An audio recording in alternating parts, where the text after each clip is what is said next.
Ben, demande-lui. Ah non, mais vu sa tête, ça sert à rien que je lui demande, quoi. Je connais déjà sa réponse, c'est sûr. Il ne répond pas à mon SMS. C'est sûr, il est fâché contre moi. Mais qu'est-ce que j'ai fait de mal?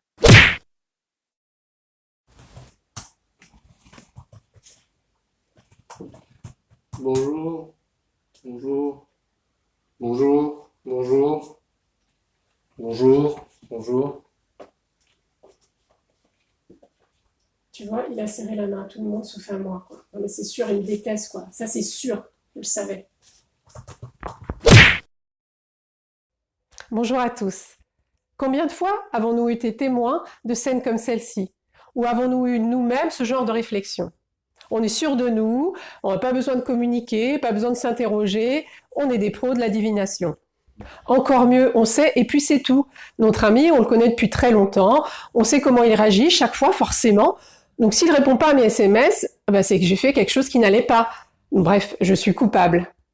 Ou alors, il est vraiment trop nul de ne pas répondre à mes SMS. C'est quoi cette réaction d'enfant de 4 ans? Mais tu peux toujours s'accrocher pour que je le rappelle. Ne me dites pas que ça ne vous est jamais arrivé, soit à vous, soit à vos proches. On a vite fait de cataloguer nos interlocuteurs. Et pourtant, on en a des expressions. L'habit ne fait pas le moine, ne jugez pas un livre à sa couverture, une hirondelle ne fait pas le printemps. Ça ne vous dit rien, ces expressions? Ces déductions actives, divinatoires, génèrent des réactions, des situations qui nous affectent personnellement et qui peuvent même remettre en cause des relations de longue date. Qu'est-ce qui a provoqué tout ça? Le réflexe, l'habitude, la peur de demander? Qu'est-ce qui nous permet d'affirmer des choses sans même se demander si elles sont vraies? Parce qu'objectivement, si on vous demande, comme dans un problème de mathématiques, Pierre n'a pas répondu au SMS de Marc, sachant que Pierre et Marc sont des amis depuis l'enfance, quelles peuvent être les raisons pour lesquelles il n'a pas répondu à son SMS? Vous avez une heure. À ce moment-là, vous n'êtes pas impliqué dans la relation. Il s'agit d'un problème posé. Vous êtes à l'extérieur de cette situation. Alors réfléchissez. Quelles peuvent être les raisons pour lesquelles il n'a pas répondu à ce SMS? Le SMS n'est jamais arrivé. Et oui, malgré les technologies de pointe d'aujourd'hui, on n'est pas à l'abri d'un SMS qui se coince.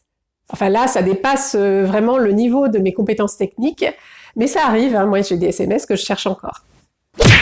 Ou alors, le SMS est arrivé alors que Pierre était en pleine réunion avec son manager, il n'a donc pas pu répondre immédiatement, et puis après il a oublié. Ou encore, Pierre dormait à ce moment-là, et à son réveil, la notification n'est pas apparue sur son téléphone. Oui, c'est encore un petit problème technique qui n'est pas toujours élucidé, mais le résultat, c'est que Pierre n'a pas vu qu'il avait reçu un SMS. Ou bien Pierre était en train de dîner avec la femme de sa vie, il avait donc activé le mode silencieux, et met toujours de côté son portable lorsqu'il vit des moments importants de sa vie. Bref, on peut trouver plein de raisons valables à Pierre de ne pas avoir répondu à ce fichu SMS. Mais encore faudrait-il avoir l'envie de connaître ces raisons. Parce que machinalement, Marc, qui connaît très bien son ami, va penser que Pierre lui en veut, par exemple. Qu'est-ce qui lui fait penser ça? Est-ce que Marc a demandé à Pierre la raison? Au moins, il aurait la vraie raison et non plus celle qu'il a imaginée. Qu'est-ce qui empêche Marc de relancer Pierre pour connaître la vraie raison? Faire les questions et les réponses ne relève pas d'un dialogue avec l'autre, mais plutôt d'un monologue. C'est tellement plus simple de faire les réponses des autres. Plus simple, je dirais plutôt que ça complique les choses, et surtout la relation et le bénéfice, le bien-être que l'on pourrait en retirer. Et vous, qu'est-ce que vous en pensez?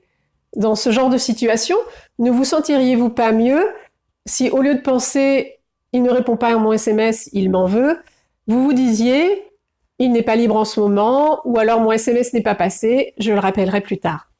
Adopter ce genre d'attitude va permettre de réduire le stress généré par l'attente d'une réponse, mais également de diminuer cette sensation, ce sentiment de culpabilité, de sous-estime. Connaître la vérité plutôt que de l'imaginer, de la deviner, permettra d'établir un réel dialogue, une communication authentique avec l'autre. Et tout cela, bien sûr, sera source de bien-être et d'épanouissement pour chacun d'entre vous. Alors, est-ce que vous y penserez la prochaine fois qu'un ami ne répondra pas à votre SMS? Je vous remercie d'avoir suivi cette vidéo.